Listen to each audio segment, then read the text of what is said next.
Assalamualaikum warahmatullahi wabarakatuh. Halo anak-anak, apa kabar hari ini? Semoga senantiasa sehat dan bahagia. Sebelum kita mulai pembelajaran, siapkan alat tulis dan konsentrasi ya.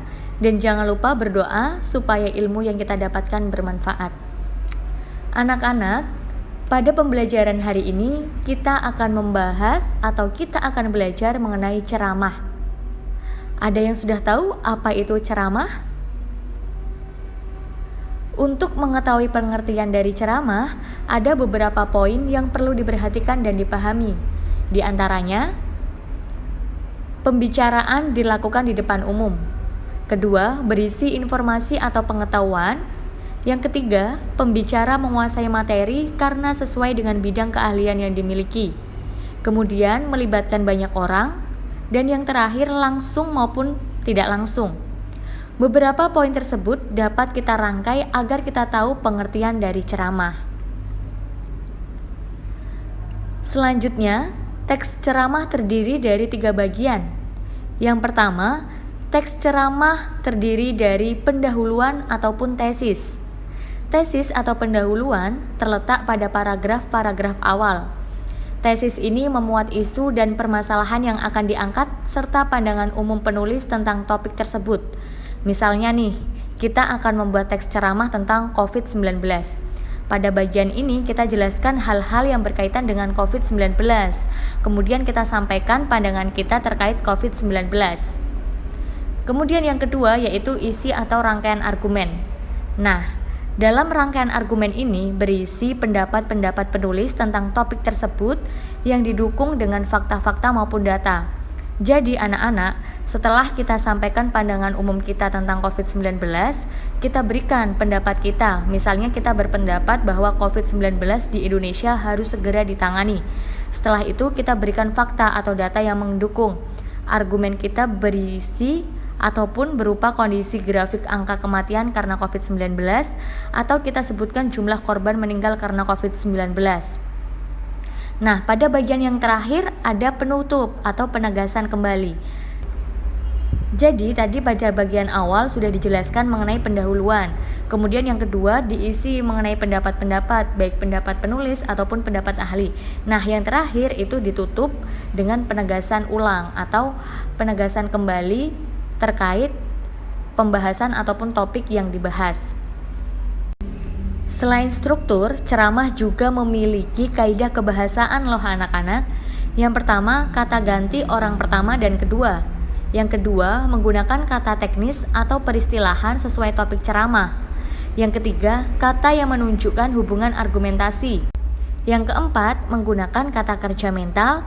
Dan yang kelima, menggunakan kata persuasif. Apa itu kata ganti orang pertama dan kedua? Orang pertama yaitu yang berbicara, misalnya saya, aku, kita, ataupun kami. Orang kedua yaitu orang yang diajak bicara atau jamak. Contohnya saudara, hadirin, kalian, ibu-ibu, bapak-bapak, itu adalah orang kedua. Nah, kemudian yang kedua, menggunakan kata teknis atau peristilahan sesuai topik ceramah. Jadi, ada istilah-istilah yang berkaitan dengan topik. Contohnya, topik pencegahan COVID-19. Istilah-istilah yang muncul ada PSBB, PHBS, social distancing, physical distancing, dan lain sebagainya.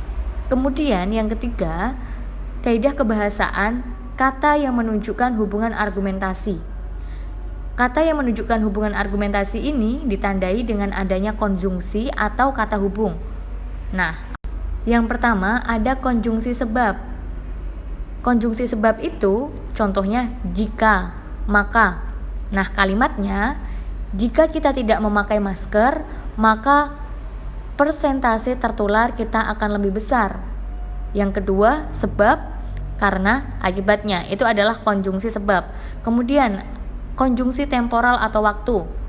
Contohnya, sebelum itu, kemudian, hingga, setelah. Nah, contoh kalimatnya, kita bisa mencuci tangan, kaki, wajah hingga mandi setelah bertemu banyak orang di luar. Selanjutnya, konjungsi perbandingan atau pertentangan. Contohnya namun.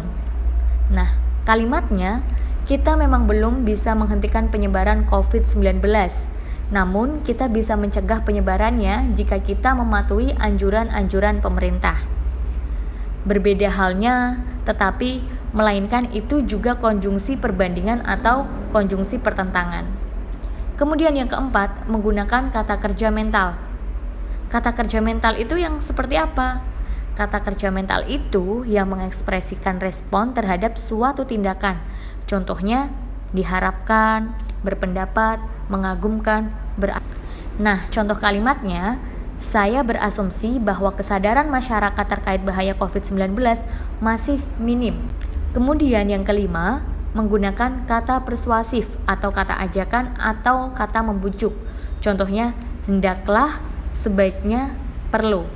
Contoh kalimatnya seperti apa? Nah, seperti ini.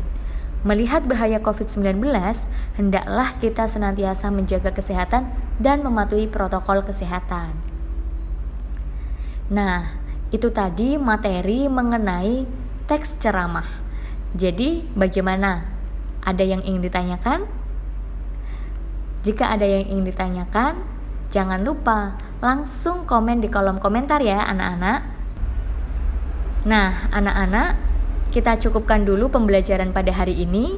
Tetap jaga kesehatan, jaga kebersihan. Semoga kita semua terhindar dari bahaya COVID-19. Terima kasih. Wassalamualaikum warahmatullahi wabarakatuh.